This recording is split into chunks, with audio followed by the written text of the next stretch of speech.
One angry executive. One humble barber. What started with an insult ended with a lesson that money couldn't buy. It was a warm, golden afternoon in the middle of the city. The kind of day where the sun painted the sidewalks with soft light, and the air smelled faintly of fresh bread. From the bakery down the street, cars rumbled by lazily, their drivers leaning out of rolled-down windows, greeting neighbors and honking at kids who dashed across the crosswalk. This neighborhood, tucked between old brownstones and tiny corner stores, pulsed with its own quiet heartbeat. Right on the corner of Maple and 8th sat Marcus's Fade and Blade, a small barbershop wedged between a dry cleaner and a soul food cafe. Its faded red and blue barber pole spun lazily, creaking every few turns like an old friend humming a familiar tune. The door was propped open to invite the breeze inside, and every so often, laughter and the faint strains of smooth jazz drifted out to the sidewalk, wrapping passers-by in a warmth that had nothing to do with the sun. Inside, the barbershop felt like stepping into a different rhythm altogether, a place where time slowed down, worries softened, and strangers turned into friends while waiting for a cut. The smell of talcum powder, aftershave, and fresh haircuts mingled with the mellow notes of a saxophone, playing from the old speaker perched near the cash register. At the heart of it all was Marcus. He was in his mid-30s, tall but not imposing, with broad shoulders softened by the gentle curve of his smile. His hands were steady and precise, as if they held a secret language known only to the scissors and the hair that fell away under their dance. Marcus moved with a calm certainty, his clippers buzzed with a quiet authority, and his eyes, warm brown with flecks of amber, seemed to see more than just the lines of a customer's fade. They saw stories, they saw pride, they saw people. Marcus had built this place himself, piece by piece. The walls, painted a soft gray, were decorated with framed black and white photos of neighborhood legends, barbers who came before him, jazz musicians, local heroes who fought to keep this block safe when times were harder than they were now. In the corner sat an old leather couch where kids sprawled with comic books, while waiting for their dads to finish up in the chairs. An ancient fan rattled overhead, doing its best to keep the air cool as the afternoon sun climbed higher. He was working on an older gentleman's hair that day, his hands moving with the ease of someone who loved what he did and never rushed. His voice was soft, asking about the man's granddaughter, nodding along to stories about college plans and piano recitals. Every so often, Marcus would pause to check the angle of a line or brush stray hair from the man's neck with a gentle swipe of a warm towel. The shop was full, as usual. Young men traded jokes in the waiting chairs, their laughter bouncing off the walls and blending with the saxophone crooning through the speaker. The teenagers argued over whose basketball team was worse, their voices playfully rising above the buzz of the clippers. A mother with her son waited by the door, fanning herself with a folded coupon from the dry cleaner next door. And then the door swung open with a sharp squeak that cut through the warmth of the moment. Jason stepped in, his presence so sharply out of place that heads turned before he even spoke a word. He was in his late 20s, maybe 30 at most, wearing a suit so crisp it seemed allergic to wrinkles. The collar of his white shirt was stiff and pressed tight against his neck. A silk tie knotted so perfectly it looked like it had been sculpted. He carried an expensive leather briefcase in one hand and a phone in the other, his thumb tapping out impatient messages even as he scanned the room with narrowed eyes. Jason radiated the restless energy of someone who believed the world should bend to his schedule. His cologne, strong, expensive, and cold, battled the warm barbershop air. The scent of it mixed awkwardly with the comforting smell of talc and pomade. He barely acknowledged the line of customers waiting their turn. His gaze skipped over Marcus's regulars as if they were furniture instead of people. He walked straight to Marcus's chair, ignoring the soft music and the hum of laughter that had, for a moment, gone silent at his arrival.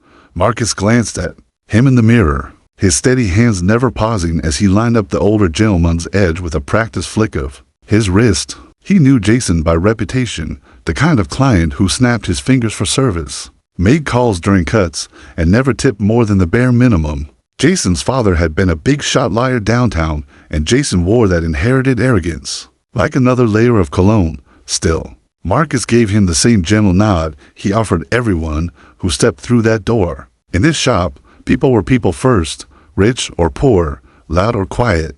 They all sat in the same chairs, under the same humming clippers, and left feeling a little lighter than they came in. But Marcus also knew that sometimes the sharpest blade wasn't the one in his hand, it was his patience, and today, As the air grew heavier with Jason's entitled presence, Marcus could feel something in the room shift, like the first crack of thunder before a summer storm. Outside, the sun burned, a little hotter on the sidewalk. Inside, the warmth of Marcus's fade and blade held steady, for now. Jason's polished shoes clicked sharply on the warm wooden floor as he strode deeper into the shop, barely giving a glance to the line of waiting customers who turned to look at him, some curious, some annoyed. The laughter and light chatter that usually danced around Marcus's fade and blade melted away, replaced by a hush that settled like dust in sunlight. Marcus didn't look up immediately. He calmly finished brushing the stray hairs from Mr. Jenkins's neck, his hands steady and gentle. He murmured something to the old man that made him chuckle, a last little sliver of warmth, before the cold air Jason brought and swallowed it whole. Jason cleared his throat, sharp and impatient. He checked his gleaming watch, then his phone. Again, thumb tapping at the screen as though he couldn't stand to be still for more than a heartbeat. "Marcus," Jason said, his tone clipped and loud enough for everyone to hear. "I need a cut, now." The word now cracked like a whip. Heads turned. The two teenagers by the door leaned forward, the mother beside them pulling her son a little closer to her side. Mr. Jenkins raised an eyebrow, but stayed silent, his faded eyes flicking between Marcus and the man in the suit. Marcus finally looked up from his tools. He met Jason's eyes in the mirror, then turned slowly to face him. His voice was calm, just above a whisper, but somehow it filled the small shop more than Jason's bark had. "Good afternoon, Jason," Marcus said, his mouth curved in that same soft smile he gave everyone. "I see you didn't make an appointment today," Jason scoffed, waving the phone in his hand as if that was proof enough that the world should wait for him. "I don't have time for an appointment, Marcus. I have a gala tonight. Big names, cameras. I can't show up looking like this." He gestured at his hair, neatly styled, but with a slight overgrown edge near his temples. To Jason, even a single unruly strand was an emergency worth shoving aside a room full of people for. Marcus nodded, wiping his hands on a clean white towel slung over his shoulder. "I understand, Jason, but as you can see," he gestured gently to the men and boys waiting, all of them watching now with quiet, guarded eyes. "We've got folks who've been here for a while. I'd be glad to fit you in as soon as it's your turn." Jason's eyes widened, disbelief flashing like a blade. He stepped closer, so close Marcus could smell the sharp citrus of his cologne and the faint sweat of someone always running late for his own life. "My turn," Jason repeated, voice low but quivering with disdain. "You want me to wait? Do you even know who you're talking to?" Marcus didn't flinch. He folded the towel neatly, draping it over the counter. His tone didn't change. "You're welcome to have a seat, Jason. Shouldn't be more than 40 minutes. 40 minutes. To Jason, it sounded like 40 days in a desert. His face twisted, a sneer that showed his teeth, but not a hint of warmth. 40 minutes. While you take your sweet time with these." He flicked his eyes dismissively over the waiting customers, lingering a moment too long on the two black teenagers, then on the mother and her son. "These people, I don't have time to sit around in some." He stopped himself, but the way he looked at Marcus made it clear enough what words were bubbling up under his tongue. Mr. Jenkins shifted in the chair, his eyes narrowing. One of the teenagers muttered under his breath, but his friend nudged him quiet. The only sound for a moment was the old ceiling fan rattling above them. Jason leaned closer, dropping his voice to a mocking hush meant for Marcus alone, but loud enough for half the shop to hear. "You think just because you own this little hole in the wall, you can talk to me like I'm some nobody? I could buy this block and turn it into a parking lot if I wanted." Marcus met his gaze evenly. There was no anger on his face, only a sad, quiet steadiness that made Jason's fury seem louder by comparison. "I'm sorry, Jason," Marcus said, his words careful but heavy. "But today, like every day, you'll have to wait your turn, or come back when I'm free." Jason's eyes flared. The corner of his mouth twitched like he might spit something out that he'd regret. But Jason wasn't the type to regret. He was the type to double down. Unbelievable. He barked, throwing his arms out like a stage actor playing to an audience. "This is why people like you never get anywhere. You act like you're better than you are, but you're nothing, Marcus. Just a barber in a second-rate shop, cutting hair for people who can't afford anything better." Someone in the waiting chair sucked in a breath. The mother pressed her hand gently on her son's shoulder. The The two teenagers stared, wide-eyed, frozen halfway between anger and awe. Marcus didn't move. His hands rested lightly on the back of Mr. Jenkins's chair, his posture straight, eyes level. He didn't shout. He didn't argue. He just breathed in the silence Jason left hanging like a bad smell. "I think you should leave." "Jason," Marcus said softly, "I can't help you today." Jason stared at him, disbelieving, furious, humiliated in front of people he thought were beneath him. His face flushed red above the crisp collar of his shirt. He took a step back, his phone still clenched in his fist. "You think you've won something here?" he hissed. "I'll make sure everyone knows you turned me away. I'll tell my people not to come here. You think you can keep this place open without my kind of money walking through that door?" Marcus said nothing. He only held Jason's gaze, and for the first time, Jason looked away first. He swung toward the door, his polished shoes clacking like gunshots on the old wood floor as he pushed the door open. Sunlight poured in behind him. He paused there, silhouetted against the warmth that no longer seemed to touch him. "You'll regret this, Marcus," he spat. "You'll see." Then the door slammed shut so hard that the barber pole outside rattled in its bracket. For a moment, the shop stood frozen, the only sound the soft crackle of the old jazz record spinning in the background, refusing to stop playing just because a storm had passed through. Marcus turned back to Mr. Jenkins, lifting the clippers again like nothing had happened. He caught the old man's eye in the mirror and gave him that same calm smile. "All right, Mr. Jenkins," he said, voice warm as ever. "Let's get you looking sharp, yeah." And slowly, the hum of clippers, the low hum of voices, and the gentle jazz filled the shop again, as if to remind everyone that respect could be shaken, but never stolen. By the time the afternoon shadows began to stretch across Maple Street, Jason's outburst had already spread far beyond the four walls of Marcus's fade and blade. In neighborhoods like this, where corner stores and barbershops held secrets, tighter than any bank vault, news didn't travel, it flew. Mr. Jenkins had hardly stepped off the barber's chair when he stopped by the cafe next door for sweet tea, shaking his head as he told Miss Deidre behind the counter what he'd heard, how Jason had stood there in his $1,000 suit, throwing words like knives. By the time she passed a slice of lemon pound cake to her next customer, the story had grown legs and was jogging down the block. People shook their heads and clucked their tongues. That boy Jason always thought he was better than the rest of U.S., shouted at Marcus inside the shop. Marcus barely seemed to notice the tiny ripples his name was making outside. He swept stray clippings from the floor between cuts, changed jazz records when one side ended, and poured fresh water for waiting customers. He greeted each person the same as always, a nod, a warm "how you been," a gentle smile that felt like coming home on a tired day.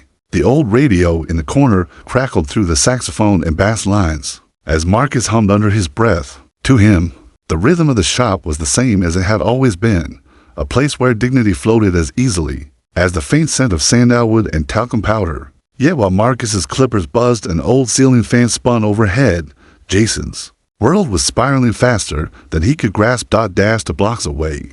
Jason leaned against his sleek black car, its paint reflecting the late afternoon sun like a mirror that showed him a version of himself he didn't want to see. His tie was tugged loose now, and a bead of sweat had worked its way down his hairline despite the car's blasting AC. His phone was pressed so tight to his ear it was turning his cheek red. "Come on, man," Jason hissed into the receiver, his voice raw from too many calls into short a time. "I'll pay double, triple. I just need a clean fade. 10 minutes, that's all." On the other end, someone laughed, not cruelly, but the kind of laugh that says, "I heard about you." A polite apology, then a click, another number dialed, another apology, another click. Each rejection chipped at Jason's armor, shaving him down to something smaller, sharper. His fingers flew over his screen, scrolling through contacts. He cursed under his breath when he saw his regular celebrity barber had posted an Instagram story from an airport lounge 3 states away, flying out for a week-long hair retreat with celebrity clients who never had to wait. He clenched, his jaw so tight it ached. He couldn't show up at that gala tonight looking anything less than perfect. The network executives would be there, the ones who promised him a promotion if he made the right impression on live TV. The local business leaders, the big donors, they'd all be watching, taking mental notes about whether Jason looked Like a man they could trust with their millions. It wasn't just hair. It was armor. It was the final polish on the image he'd spent years forcing into shape. The suit, the watch, the cut. All part of the same lie that said he was untouchable. He wasn't about to let some nobody barber embarrass him in front of the entire city. But every name he called turned him down. Some were polite. Sorry, book solid. Some not so polite. Ain't no way I'm fixing your mess, Jason. I heard what you did. A couple just hung up as soon as he said his name. Jason ran a hand through his hair, feeling the uneven edge at his temple that only Marcus had known how to fade just right. He could almost hear Marcus's soft voice in his head. Stay still now. Don't rush it. I got you. He hated that memory, hated how calm Marcus had always been, hated that he needed that calm now more than ever. Back at the shop, the last rays of sunlight streamed through the open door, turning the floor into a golden river where stray clippings of hair drifted like tiny leaves. A father sat with his young son, the boy's feet swinging above the floor as Marcus worked the clippers along his soft hairline. You holding still for me, champ? Marcus asked, voice low and kind. The boy nodded seriously, wide eyes fixed on his reflection in the big round mirror. His father chuckled and caught Marcus's eye over his son's head. You good, Marcus? He asked quietly, like he already knew the answer. Marcus nodded, brushing the boy's shoulder clean of little hairs. I'm good. Shop's good. He paused, then added with a soft laugh, community's good, too. Guess folks got my back. The father nodded, always. As the boy hopped off the chair, Marcus reached into a jar by the counter and handed him a lollipop, green apple, the boy's favorite. Outside, the city was starting to glow with the first signs of evening, streetlights flickering on, cars crawling home through dusky streets. Inside, the old jazz record ended with a gentle crackle. Marcus flipped it over, lowered the needle, and the soft saxophone drifted back into the warm air. He leaned against the counter for a moment, eyes drifting to the window where he could see the block he'd grown up on, the same block his father had walked every morning when he opened the shop decades ago. He knew, deep down, Jason would come back. Pride was a fragile thing when panic set in. Marcus didn't smile at the thought. He didn't wish Jason shame or misery. He only hoped the young man would find something else along the way. A lesson tucked inside a fading line and the gentle hum of clippers. As he called up his next customer, Marcus hummed along with the saxophone. His hands steady, his heart steady. Outside, the neighborhood held its breath, waiting to see how this story would unfold when pride and desperation collided on a warm, quiet block where respect meant more than any fancy suit ever could. The sun was low by the time the door to Marcus's fade and blade creaked open again, the final burn of daylight spilling gold across the checkerboard floor. Outside, the streetlights flickered on one by one, catching motes of dust that danced lazily in the warm air. Inside the shop, the hum of conversation quieted when the door swung wider than usual, its old bell chiming once, sharp as a pin dropped in a church. Heads turned.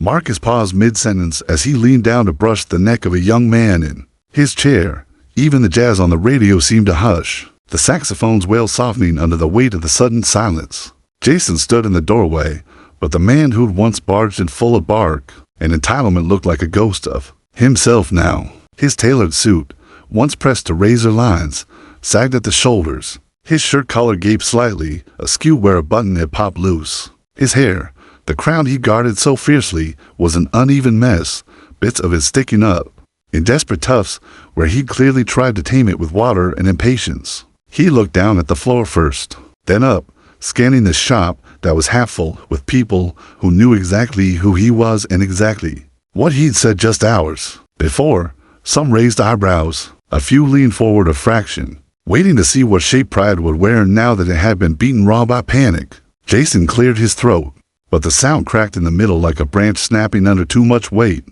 He looked smaller, in the doorway, as though the warm light inside pressed down on him harder than any darkness outside could. Marcus didn't speak. He didn't move either, just rested his hand gently on his client's shoulder, a silent hold tight that kept the room grounded.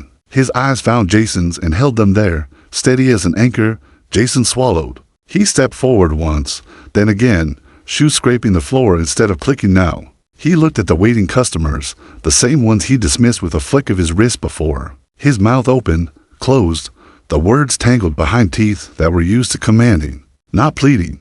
Marcus, Jason said, and the sound of his voice, stripped of its edge, cracked at the seams, made the ceiling fan slower. Suddenly louder. I need your help.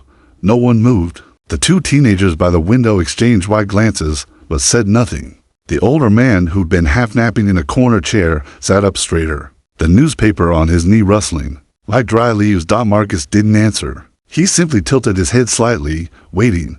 The jazz hummed behind them, a low, patient heartbeat that seemed to say, "We have all night." Jason's shoulders dropped. The last of his defiance fell away like a coat he no longer had the strength to wear. He took another step forward, and the words tumbled out before he could stop them.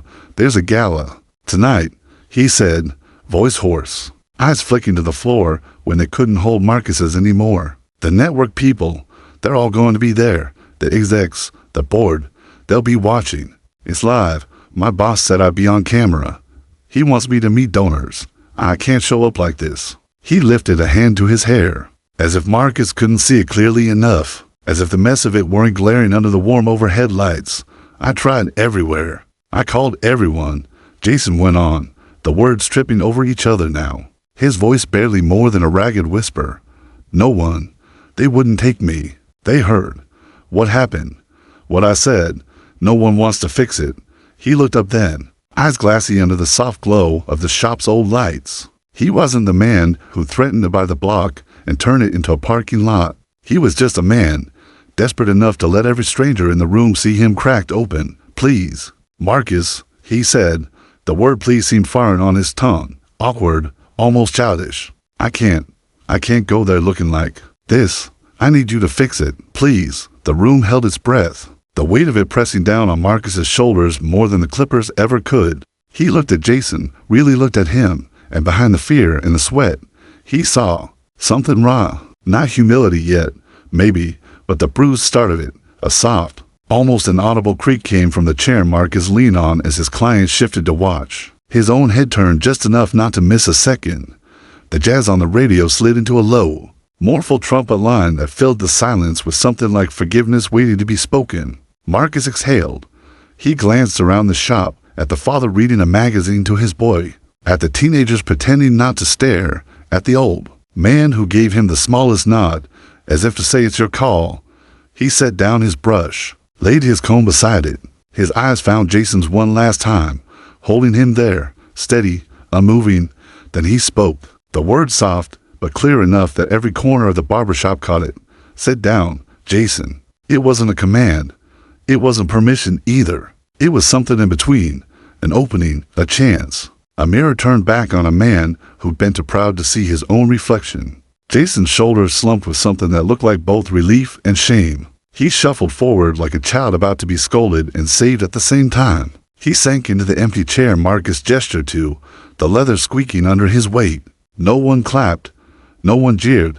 They just watched, a room full of witnesses, to a lesson unfolding at the speed of a humming clipper, under the steady hands of a man who knew respect wasn't given when it was easy, but when it was hardest to offer. And as Marcus draped the crisp white cape around Jason's trembling shoulders, the streetlights outside glowed brighter, as if the neighborhood itself leaned in closer, waiting to see what dignity might look like when given freely to a man who tried to buy it but found it, instead, in a barber's steady hands. The hum of the clippers rose and fell like a soft engine, steady as Marcus's hands glided over Jason's head. Each pass shaved away the uneven edges, the careless patches Jason had tried to fix himself in a moment of panic. Tiny dark clippings drifted down the pristine white cape, gathering at Jason's lap like pieces of pride he'd shed just to sit in that chair. The shop had grown so quiet that the jazz on the radio sounded louder than before, a slow, dusky trumpet that curled into every corner like warm smoke. People shifted in their seats, pretending to read old magazines or scroll through their phones.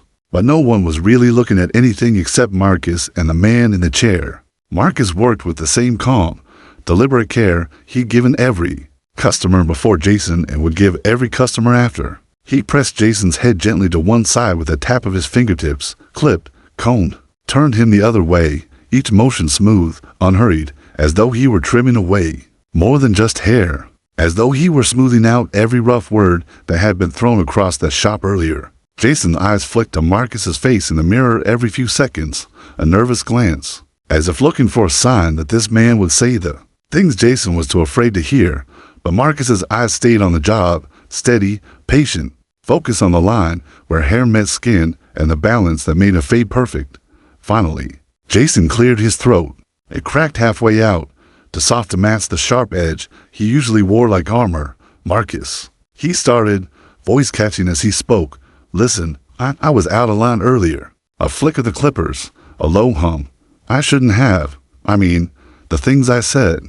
Jason's voice trailed off when Marcus didn't respond, didn't even nod.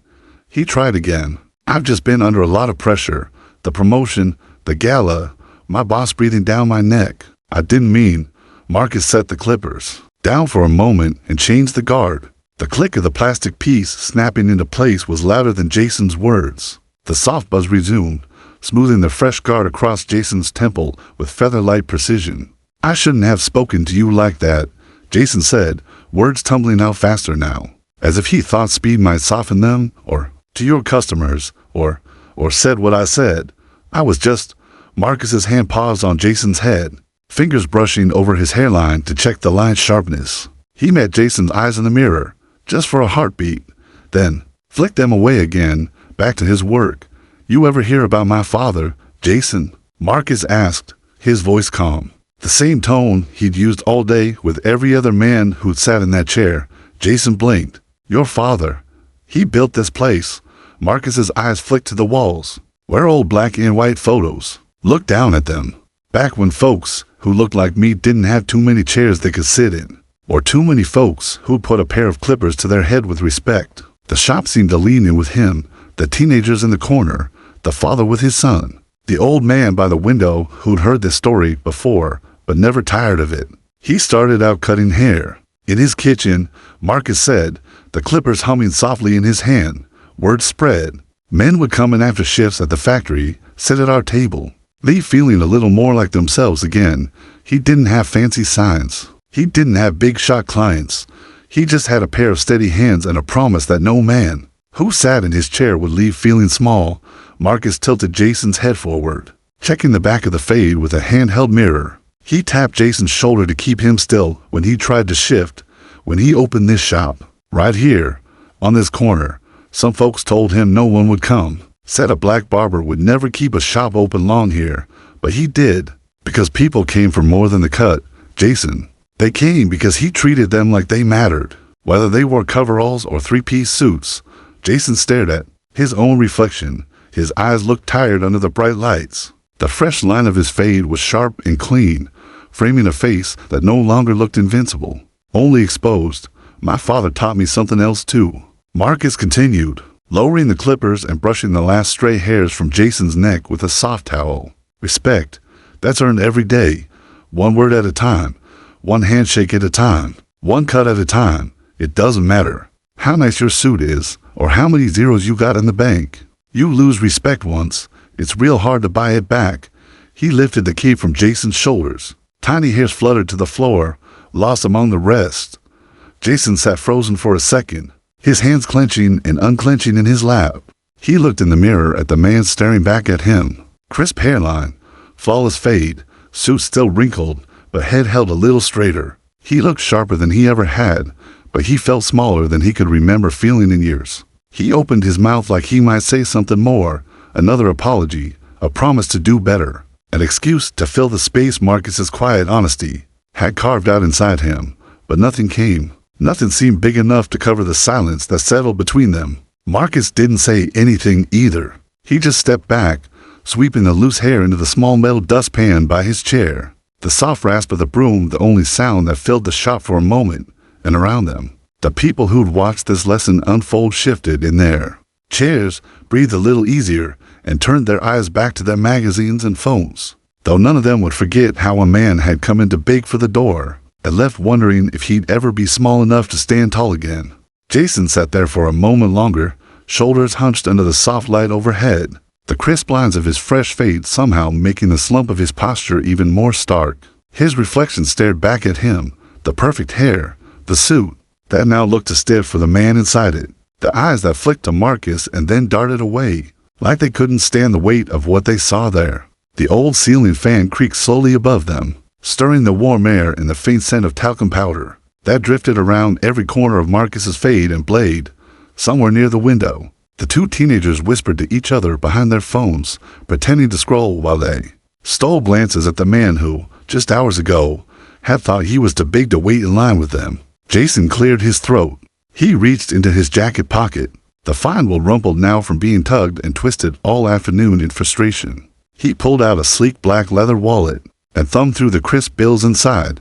His fingers hovered over them as if counting pride, measuring how much of it he could offer to patch the hole he ripped in himself. He took out a handful of bills, more than the cost of any cut, more than the cost of a dozen cuts, and stood up, trying to find his balance. Under the weight of every watching eye, he held the cash out to Marcus, hand trembling slightly. "Look," Jason murmured, voice low, not quite meeting Marcus's eyes.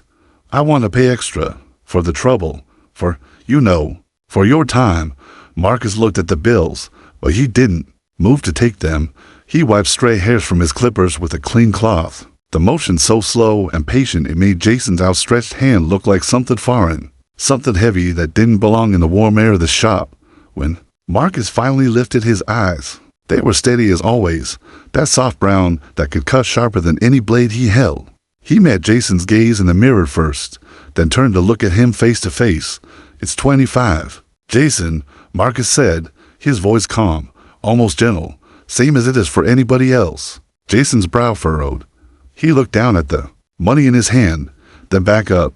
"Come on, man. Take it. It's nothing to me. Just take it." Marcus shook his head once, firm but not unkind. He took the 20s from Jason's hand, peeled them off carefully, then pressed the rest of the stack back into Jason's palm. "That's more than enough," Marcus said. He slipped the bills into the old cash register, its metal drawer, clinking open and shut with a satisfying finality. "I don't need your extra money." Jason swallowed. His hand closed awkwardly around the leftover bills, fingers curling tight around the edges like he didn't know where else to put them.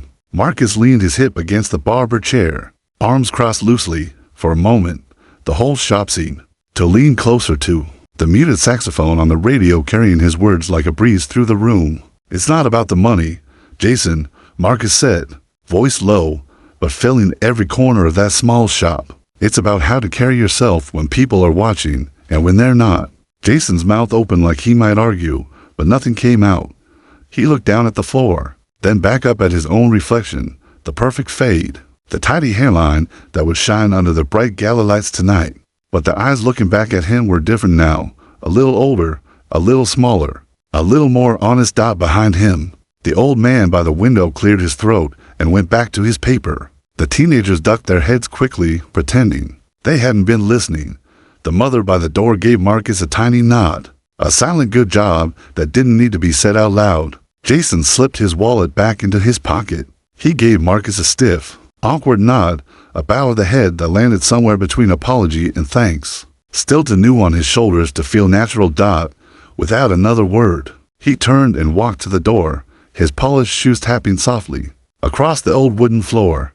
He paused just once at the threshold, the fading orange sunset spilling over his shoulders like one last reminder that the world outside wouldn't care how expensive his suit was if he didn't learn to wear his own dignity better. The bell over the door chimed as he stepped out, and the hush he left behind didn't last long. As the door swung shut and the last glimmer of sunlight slipped away, the hum of Marcus's fade and blade returned like a heartbeat finding its rhythm again. The two teenagers cracked a joke about the next basketball game, their laughter tumbling over each other in a rush of easy relief. The old man by the window turned a page, the newspaper rustling like dry leaves in a quiet wind. The mother patted her son's head and whispered that he was next, her voice warm and soft. Marcus turned back to his chair, brushing off the last stray hairs as he called out, "All right, who's up?" A young man stood and walked over, shoulders relaxed, a grin tugging at the corner of his mouth. He sat down in the same chair Jason had filled with all his noise and panic. But now it was just a chair again, no bigger than any other, no more important than the next. Marcus draped a fresh cape around the new customer's shoulders, his hands steady, his eyes kind. He didn't speak about Jason. He didn't need to. The lesson had settled into the walls of the shop the same way the old photos had, proof that respect, once given freely, could outlast any insult. He caught the young man's eyes in the mirror and smiled that same calm smile, the one that said you matter here. The clippers buzzed to life again, smooth and low like a lullaby only Marcus knew how to sing. And outside on Maple Street, the night wrapped around the block like a promise that tomorrow the door would swing open again, the jazz would play, the fan would spin, and Marcus's fade and blade would still stand, a place where dignity cost $25. Same as it did yesterday, same as it would tomorrow, no matter who you were when you walked in. Long after Jason's polished shoes had tapped down the block and disappeared into the hush of evening, Marcus's fade and blade settled back into itself, like a pond smoothing over after someone tossed in a heavy stone. The clippers hummed. Again, the old jazz record spun out a mellow saxophone solo that rose and fell like a memory, drifting through open windows into the warm street dot outside. The neighborhood breathed easy under the soft glow of streetlights and neon signs from corner stores. Neighbors called out to each other from porches and stoops. The air smelled faintly of barbecue drifting in from someone's backyard. It was an ordinary night in a place where people looked out for each other, where a small barbershop meant more than just fresh fades and clean lineups. It meant trust. It meant stories passed from one man to the next, layered like the hair that fell at Marcus's feet. Inside, Marcus swept up the last of the day's clippings into a neat little pile. Near the door, black and brown curls mixed with a few silver strands from Mr. Jenkins earlier that afternoon. He worked the broom with the same careful attention he gave every cut, slow, deliberate, no corners missed. To Marcus, the small things mattered just as much as the big ones. He paused for a moment, leaning the broom against the counter, and looked around the shop. The chairs lined up along the wall were empty now except for the teenagers who lingered, pretending to check their phones, but really waiting to catch a few last words from Marcus before they drifted out into the summer night. One of them, Jamal, 17, who'd been coming to Marcus since he was 10, cleared his throat. He wasn't looking at his phone anymore. He was looking at Marcus the way a student watches a teacher pack up their lesson plan. Marcus, Jamal said, his voice low but curious, like he wasn't sure if he was supposed to ask. Why'd you do it? I mean, why'd you help that dude? After what he said, after how he acted. The other boy, Deshaun, nodded beside him, arms folded tight across his chest. Yeah, if it was me, man, I'd have told him to kick rocks. A few people chuckled softly at that, but Marcus didn't. He just smiled. That same calm, patient curve of his lips that had weathered so many storms and so many rough edges from men who'd forgotten their own. He turned and leaned back against the counter, arms crossed loosely, the broom balanced beside him. His eyes landed on Jamal first, then Deshaun, then the door, where Jason had stood not an hour ago with his pride cracked wide open. For everyone to see, you know, Marcus began, his voice weaving around the saxophone like another instrument. In the band, my father used to say that a man's character shows most when nobody's looking. He let that sit there for a moment, watching Jamal nod slowly, trying the words on like a jacket a bit too big for his young shoulders. Marcus went on. This place, this shop, it's not just about cuts or fades or making folks look sharp for cameras and galas. It's about showing people they matter, no matter who they are, no matter what they came in here carrying on their shoulders.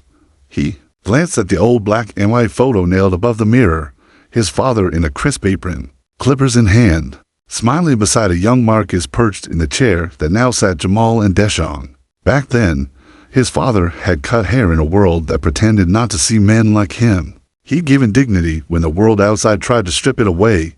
Respect, Marcus said, his voice softer now, but no less sure, is the only thing you can't buy back once you throw it away.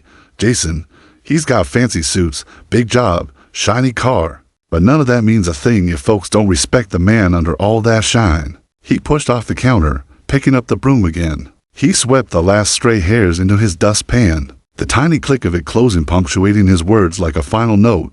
When he came in here, he thought his money could buy him anything, even the right to talk down to people who'd done nothing but try to help him. And when he left, Marcus shrugged lightly. He looked sharp, sure, but maybe now he knows the one thing that really matters is how'd you stand. When you got nothing to hide behind, no money, no cameras, Just you and your words. Deshaun let out a low whistle under his breath. Jamal was quiet, chewing on the inside of his cheek like he did when he was thinking hard about something he'd remember later. Marcus set the broom back in its place behind the counter. He turned off the old radio, letting the final note of the saxophone linger in the warm air a heartbeat longer before the shop felt quiet again. He flicked off the back lights one by one, the shadows settling into their corners. Calm and familiar, he looked at the boys, and at the empty chairs lined up waiting for tomorrow's stories and tomorrow's lessons.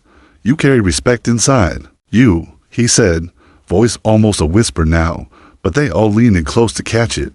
And when you carry it right, no man can take it from you, but lose it. Not all the money in this world can buy it back. Jamal nodded, eyes wide, his phone forgotten in his pocket.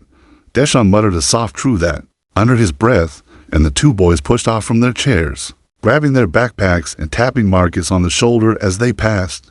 See you tomorrow, Marcus, Jamal said, his grin small, but full of something stronger than swagger, respect, fresh and growing. Always, Marcus said, and when they stepped out into the warm night, the old barber watched them go with that same calm smile, knowing that maybe the world outside would try to teach them different. But as long as they remembered this little shop, they'd know better. Respect is priceless. Once lost, no amount of power or money can buy it back.